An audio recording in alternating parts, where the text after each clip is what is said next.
আমি সামত আরিশ আবৃত্তি করছি জীবন আনন্দ দাশের আবার আসিব ফিরে কবিতাটি।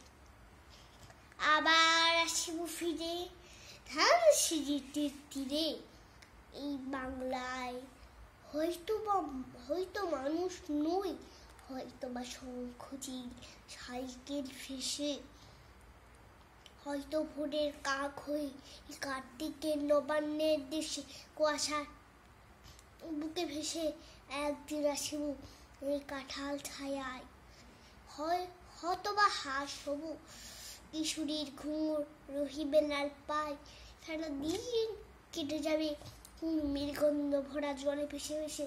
আবার আসিব আমি বাংলার নদী মাঠ ক্ষেত ভালোবেসে, গড়াঙ্গে ঢেউ ভেজা বাংলারই সবুজ করুণ ডাঙায়, হয়তো শুনি দেখিবিতে সুদর্শন উড়িতেছে সন্ধ্যার বাতাসে, হয়তো শুনিবে এক লক্ষ্মী পেঁচা রাখিতেছে শিমুলের ডালে, হয়তো খয়ে ধান সরাইতেছে শিশু এক উঠানের ঘাসে, রূপসার ঘোলা জলে হয়তো কিশোর এক সাদা ছেঁড়া পালে, ডিঙাবাজ রাঙা মেঘ সাঁতরায় অন্যকারে আসিতেছে নিয়ে, দেখিবি ধবল বক আমারই পাবে তুমি ইহাদের ভিড়ে। ধন্যবাদ।